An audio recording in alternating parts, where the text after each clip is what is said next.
Hello everyone, welcome to your YouTube channel maths by AJ sir. आज के हम इस वीडियो में बात करेंगे ओएस ऑफिस सुपरिटेंडेंट की वैकेंसी के बारे में, जो कि इनकम टैक्स डिपार्टमेंट में इस बार भरमार वैकेंसी आई है। कितने ग्रेड पे की है भैया? 4200 ग्रेड पे की है। अगर इस वीडियो के बारे में आपको एक सैलरी स्लिप अगर ओएस की आपको देखनी हो तो मैंने इससे पहले ओएस की सैलरी स्लिप का वीडियो अपलोड करा है, आप वो भी देख सकते हैं मेरे पुराने वीडियोज़ में जाके। हालांकि मैं कमेंट्स में उसकी लिंक पिन कर दूंगा, आप तो भी देख सकते हैं। अब मैं समझाऊंगा आपको ओएस का जॉब रोल क्या होता है, ओएस क्या कर सकता है और ओएस मेनली वर्क क्या करता है, और क्या ये वैकेंसी जो ये एक्चुअल है, क्या ये सीजीएल 2025 से एक्चुअल में रिपोर्ट होगी या फिर हमें ये वैकेंसी वहाँ एक्चुअल देखने को नहीं मिलेगी। ऐसा मैं क्यों कह रहा हूँ मैं बताता हूँ आपको। एक्चुअली होता ये था कि जो टैक्स असिस्टेंट है टीए, जो कि प्रमोट होकर फर्दर एसटीए बनता था, सीनियर टैक्स असिस्टेंट, जो इक्वलेंट टू 4200 ग्रेड पे होता था।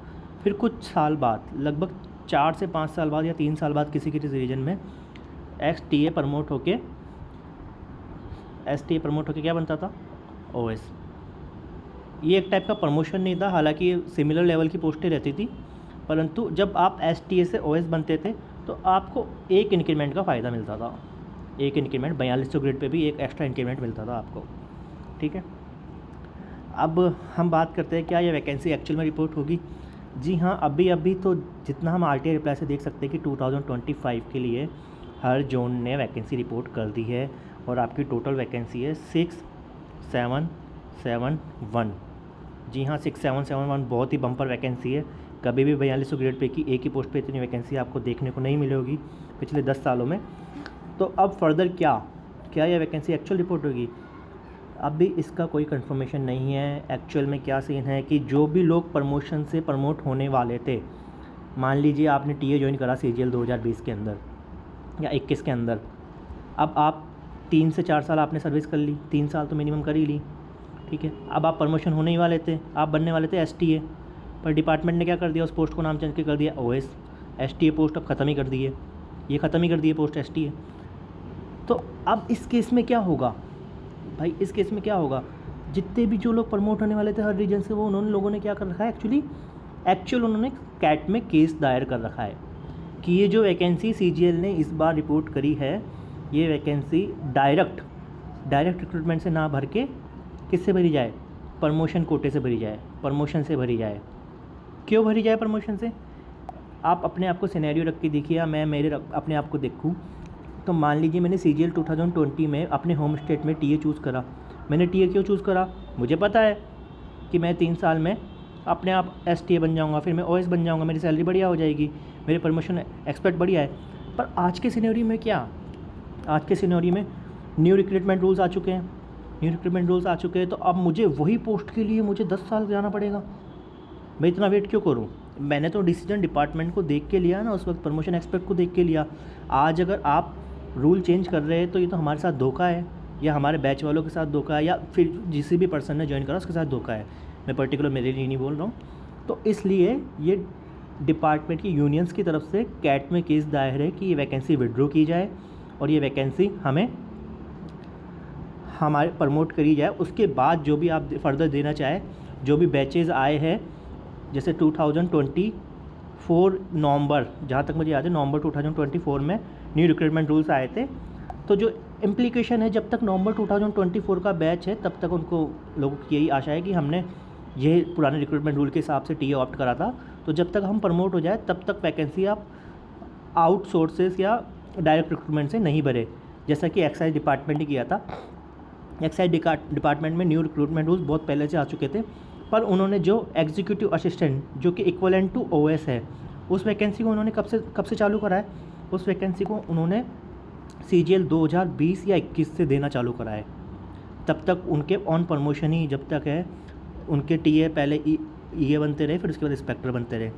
ऐसा ही यहाँ पे ये सब एम्प्लॉय जो टीए है, एग्जिस्टेंस टीए, वो चाहते हैं कि हम ओएस बने प्रमोशन से, इसलिए वैकेंसी विड्रॉ करने के लिए ये केस कोर्ट में चला हुआ है। हालांकि जो कंक्लूज़न है वो चलता रहेगा जब तक, अगर हो सकता है डिपार्टमेंट के साइड से जितने भी लोग हैं वो केस जीत जाए तो ये वैकेंसी हो सकता है विड्रॉ भी हो जाए। और कोर्ट अगर आदेश देती है कि न्यू रिक्रूटमेंट रूल्स के हिसाब से ही आपका जो होगा तो ये वैकेंसी आपको हो सकता है CGL 2025 में बहुत अच्छी वैकेंसी ये देखने को मिल सकती है। ठीक है, अब हम फर्दर बात कर लेते हैं आपका रोल क्या होता है OS का और क्या चीज़ें रहती हैं।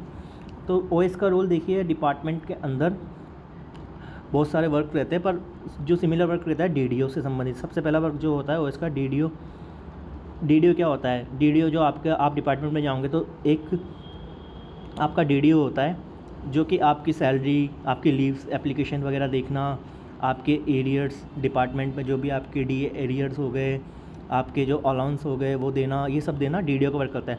मोस्टली वहाँ पे OS को ही लगाया जाता है as a cashier. OS as a cashier लगता है वहाँ पे, और ये वर्क उनका ही रहता है मोस्ट ऑफ दी। ठीक है, और फर्दर क्या वर्क हो गया? फर्दर वर्क हो गया आपका OS का ड्राफ्टिंग वर्क रह गया। देखिए, ड्राफ्टिंग आप जो नॉर्मल ड्राफ्टिंग है डिपार्टमेंट में, वो ड्राफ्ट का हो गया आपका। और फर्दर आपका रिपोर्टिंग का वर्क्स रह गया। वेरियस तरह की रिपोर्ट्स जाती है जो OS भेजता है, रिपोर्टिंग का वर्क्स रह गया। और डिपार्टमेंट में सिस्टम रिलेटेड, सिस्टम डिपार्टमेंट में एक सिस्टम चलता है ITBA, income tax business application, ITBA। जितना भी ITBA से रिलेटेड काम है वो सारा TA या फिर OS का ही रहता है। सिस्टम रिलेटेड काम सारा TA और OS ही करते हैं, जितना भी ITBA से रिलेटेड काम है। इसके बाद फर्दर आपको जो भी एक्स्ट्रा वर्क दिया जाए कि वो दे सकते हैं, जो भी आपका अधिकारी चाहे, कमिश्नर जो भी चाहे, आप फर्दर एक्स्ट्रा वर्क कोई भी दे सकता है। अब जो आपकी कैप 1 से जो कैप 2 है, ये फेरियस रिपोर्ट आती है जब डिपार्टमेंट में जाओगे, मंथली रिपोर्ट्स आती है ये कैप 1 एंड कैप 2। ये जो रिपोर्ट्स है आप देख सकते हैं, ये भी OS ही भेजता है। और फर्दर वेरियस वर्क। ठीक है, ऐसा कोई हार्ड एंड फास्ट, ऐसा कोई बिल्कुल बहुत भारी वर्क नहीं है OS का, काफ़ी इजी वर्क है। OS को इजीली पर डे 3 से 4 घंटे का वर्क होगा मैक्स टू मैक्स, या फिर किसी हेक्टिक जगह में अगर आपकी पोस्टिंग हो जाती है, जैसे डिपार्टमेंट की जब आओगे तो आप इंटेलिजेंस यूनिट्स रहती है काफ़ी, जहाँ सर्च प्रिपेयर होना या फिर सर्च के बाद जो है आपके असेसमेंट ऑर्डर प्रिपेयर होना, अगर वहाँ हो जाती है तो आपको 4 से 5 महीने थोड़ा हेक्टिक वर्क रहेगा, जो कि लगभग आपका 8 से 9 घंटे या 10 घंटे तक भी, 4 से 5 महीने मैक्सिमम 4 या 5 महीने तक रहेगा मार्च में। और ऐसा कोई वर्कलोड नहीं है। और इसकी पोस्टिंग में जब आपकी क्लोजिंग रहेगी, मेन क्लोजिंग तो आपकी देखिए मार्च में ही रहती है, तो मार्च के अंदर आपको थोड़ा वर्क ज़्यादा देखने को मिल सकता है, बस इसके अलावा कोई वर्क नहीं। और अगर आपको OS की सैलरी स्लिप देखनी है तो मैंने इसके लिए पहले वीडियो डाल रखी है, आप वहाँ देख सकते हैं जाके, और वो वीडियो की जो लिंक है मैं कमेंट में पिन कर दूँगा, आप वहाँ भी देख सकते हैं। काफ़ी अच्छी खासी सैलरी स्लिप हो जाएगी OS की। अगर 8th पे कमीशन जैसे सेंट्रल गवर्नमेंट का आ ही चुका है, 8th पे कमीशन के बाद एक्स सिटी के अंदर OS को लगभग 75 से 80 हज़ार रुपये मिलेंगे।